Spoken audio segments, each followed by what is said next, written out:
आज तक लोगों को नहीं मालूम कि पूजन करने बैठते हैं तो सबसे पहले क्या करते हैं। पर सबसे पहला काम मंदिर में बिना पंडित के सबसे पहला काम कौन सा होता है? तो सबसे पहला काम होता है भगवान को धन्यवाद देना कि आज भी आपने मुझे इस मंदिर में आपका दीदार कराने के लिए, दर्शन कराने के लिए बोला। अगर पंडित साथ में होगा तो पहले वो मंत्र बोलेगा, स्वस्ति वाचन करेगा।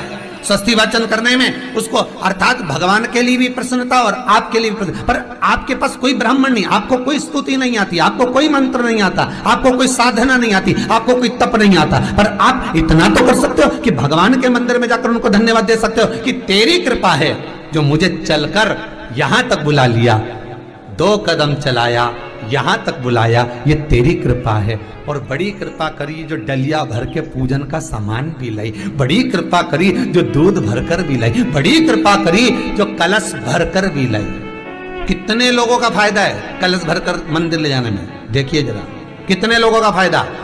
हिंदू धर्म में विष्णु पुराण में, पद्म पुराण में लिखा है, सौभाग्यवती नारी जब भरा हुआ पानी का लोटा लेकर कलश लेकर जाती है और उसको देखकर कोई व्यक्ति निकल कर चले जाता है तो जिस काम के लिए जाता है वो काम सफल हो जाता है।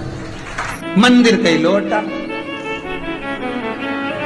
मंदिर का ही पानी, सिर पे पल्लू लेके हर हर महादेव, बस शिव जी के चढ़ा रही और इतने प्रेम से रिझा रही। अब फ्री का पानी था तो एक लोटे में मन भी नहीं माने। अरे करा तो भगवान के सम्मुख में पहुंचकर अगर आप जल का पात्र भी लेकर जा रहे हो, भरा हुआ लेकर जा रहे हो, तो कितनी प्रसन्नता की बात है। हिंदू धर्म की रीति है, जिस पात्र को हम जल चढ़ाने लेकर जाते हैं उस पात्र में भगवान के चरणों का जल लाते हैं, खाली पात्र नहीं लाते। क्या लाते हैं? भगवान के चरणों का जल। उस चरणोदक को लेकर आए, घर में रखा, सबने अपने नैनों में लगाया, हृदय में लगाया, चित्तवृत्ति में लगाया। खाली पात्र हम लेकर वापस नहीं आ रहे हैं। शिव मंदिर में जब जब जाओ, जल चढ़ाने के लिए जाओ, पात्र तुमने शंकर जी को पूरा पानी चढ़ा भी दिया तो शंकर के चरणारविंद का थोड़ा सा जल पात्र में डाल के भले 2 बूंद लाओ, 4 बूंद लाओ, इतना सा लाओ, पर लाओ और उसको पूरे परिवार के नेत्रों में जब लेकर आए हो चरणोदक तो लगाओ। पर खाली पात्र नहीं लेकर आना। खाली पात्र लाने में ध्यान दीजिए, जब आप पूरा जल समर्पित कर देते हैं, जल समर्पित भी पूरा करना है, भगवान को चढ़ा रहे हो तो पूरा समर्पण होना चाहिए, पूर्ण समर्पण। इसलिए शंकर भगवान को अधूरा समर्पण नहीं, इसलिए श्रीफल भी पूर्ण चढ़ता है। शंकर जी के मंदिर में श्रीफल नहीं फूटता, पूर्ण श्रीफल। बेलपत्री भी पूरी, चावल का दाना भी चढ़ेगा तो आखा, फल भी चढ़ेगा तो आखा, फूल भी चढ़ेगा तो आखा। भगवान को कोई चीज खंडित नहीं चढ़ती, शिव जी को जल भी चढ़ेगा तो पूर्ण।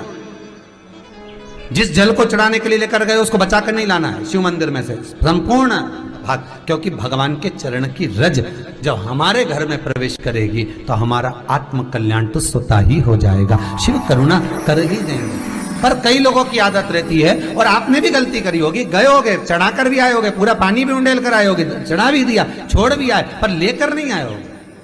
कई लोग गलती कर जाते हैं और फिर बाद में कहते हैं हम तो इतने साल से पूजन कर रहे हैं, भगवान हमारी सुन ही नहीं दिया। तो भगवान के मैं तो तैयार बैठा, पर तू नवा के चली जाए, लेके तो कहीं जाए। तो भगवान थोड़ी ना कहेगा कि तू मेरे पास में आए तो मेरे चरण की रज लेकर जा। भगवान थोड़ी ना कहेगा कि मेरे पास में आकर तू ये लेकर जा। भगवान तो कहेगा मेरे पास में आया है, मांगना कुछ मत, बस मुझे जो स्नान कराया है मेरा चरणोदक लेकर जा, छीट दे पूरे घर में, संपदा भरना मेरा काम है। जहां मेरी चरण की रज पहुंच गई वहां संपदा स्वतः पहुंचती है, मैं वहां पहुंच जाता हूं। तो चरणों तक ले जा, पर लोग ले जाते हैं, पूजन करते, कलश भी उंडेलते, जल भी चढ़ाते, पर आते समय खाली लेकर आ जाते। भगवान को इतना बुरा लगता, मेरे दरवाजे से खाली जाए, मुझे कितना बुरा लगेगा। जो आए वो भर कर जाए, भले 2 बूंद लेकर आओ, पर उसमें चरणों तक थोड़ा सा लेकर अवश्य आए। उसी तरह जल चढ़ाने के बाद हम जब लेकर आते हैं पात्र के अंदर, ये उसमें उसकी बरकत है। गर्ग संहिता में दूसरी चीज कही, उसको भी समझ लीजिए। गर्ग संहिता में कहा गया, जब आप घर से जल लेकर जाते हो भरकर, तो ये सृष्टि की जितनी नदियां हैं, पृथ्वी पर जितनी नदियां विद्यमान हैं, जितने तालाब, जितने सरोवर, जितने कुंड, जितने विराजमान हैं, उन सारे तीर्थों का जल जब आप घर से लेकर निकलते हो तो वो तीर्थ का संपूर्ण जल आपके कलश में आ जाता है। और जब आप उस जल को शिव पर समर्पित कर देती हो और 2 बूंद चरणादक लेकर जब जाती हो तो शिव महापुराण गर्ग संहिता पद्म पुराण कहती है वो जल साधारण नहीं रहता, वो गंगा जल बनकर तुम्हारे घर को पवित्र करने के लिए पहुंच जाता है। वो पवित्र गंगा जल बन जाता, उसको लेकर प्रवेश कर जाता। हम बार बार कहेंगे भगवान के मंदिर जब भी जाओ ना, चेहरे पर प्रसन्नता होना चाहिए। किसी से मिलने जाओ ना, चेहरे पर अगर प्रसन्नता नहीं और ऐसे ही पहुंच गए ना तो वो श्रेष्ठता नहीं मानी गई। तुम तुम्हारी बहन के घर जाओ, सती मैया जलकर भस्म क्यों हुई? माता सती के भस्म होने का कारण क्या था? सती को पिता पर जितना क्रोध आया उससे ज्यादा क्रोध सती माता को अपनी बहनों पर आया कि मेरी इतनी बहन